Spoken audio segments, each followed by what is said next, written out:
Welcome, everyone. I'm Patrice, and this is Navigating the Journey, Episode 9 What's Your Brand? Perhaps when you hear the word brand, your mind immediately thinks of corporate America. But I'm going to challenge you to think about it in the context of everyday life. Your brand is your image, it's who you are in the eyes of others. Today, we're going to dive deeper into the meaning of brand, the role it plays in your journey, and how perception can have an impact. So let's navigate. If you were to do a Google search for quotes about perception, most of the quotes would be along the lines of not being limited by what people think of you or not allowing people's perceptions to dictate who you are. While in some cases this could be true, I've found that perception does matter and it's a powerful thing. Perception is the lens that people see you through. What they capture through their lens can help drive the decisions behind opportunities, a potential first date, and even what they're willing to do for you. A person's perception is their reality. Disregarding this can be detrimental, especially if how others see you is not how you want to be seen. That said, let's talk about how perception can make or break your brand. In most cases, we don't walk up to someone and say, "Let me tell you about my brand."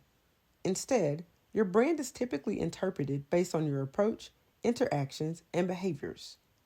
We live in a world where social media is the lens we use to create perceptions of people.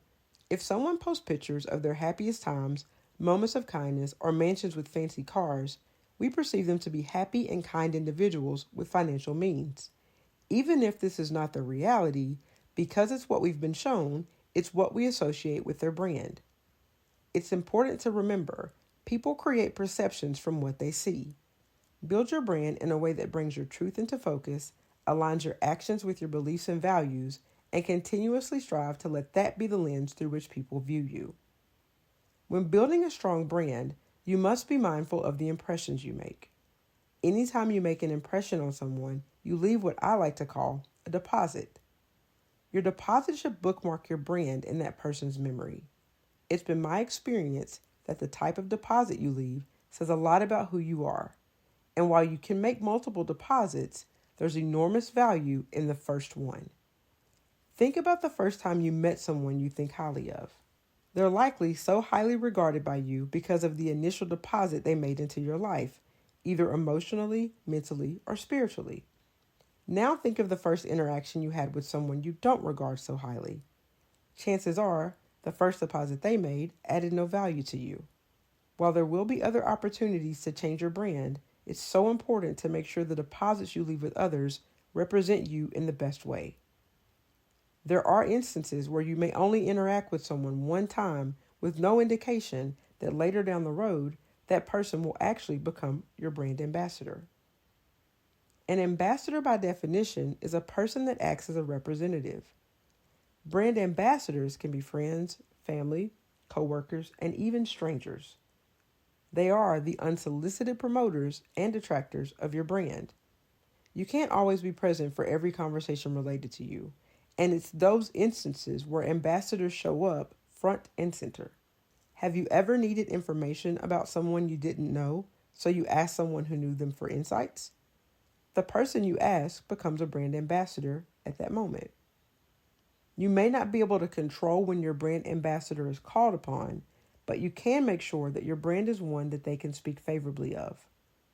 One of the most valuable lessons I've learned over the course of my 20 plus years in the workforce is even though you may not have a seat at the table or an invite in the room, that doesn't mean someone isn't talking about you and your brand.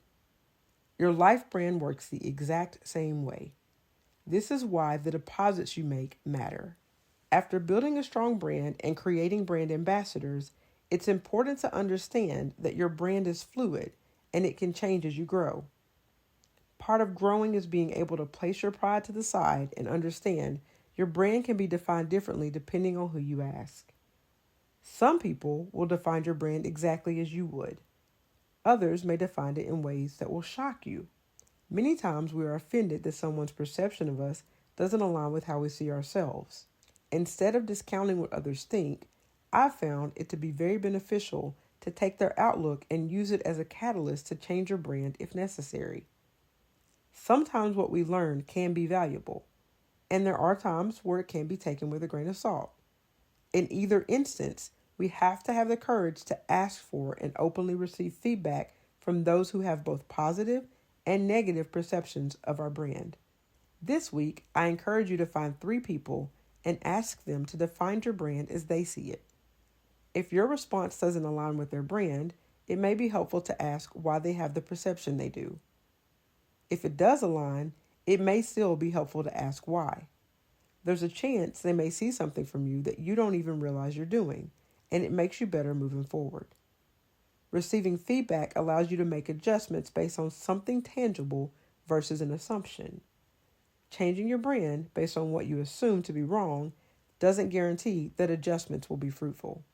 So there's no reason to play the guessing game when it comes to your brand. In summary, making positive deposits, creating brand ambassadors that promote you, and asking for feedback all play an integral part in building and maintaining a strong brand. Remember, you're not the only one that speaks on your brand. Your first deposit matters, and the only way to change perception is to know what it is. When you understand these pieces, you can then confidently answer, what's your brand? Be sure to subscribe or follow wherever you get your podcast. And before we depart, remember, as you navigate, it's okay to stumble over the blocks and step on the stones. Those are temporary detours, and your main road is just ahead.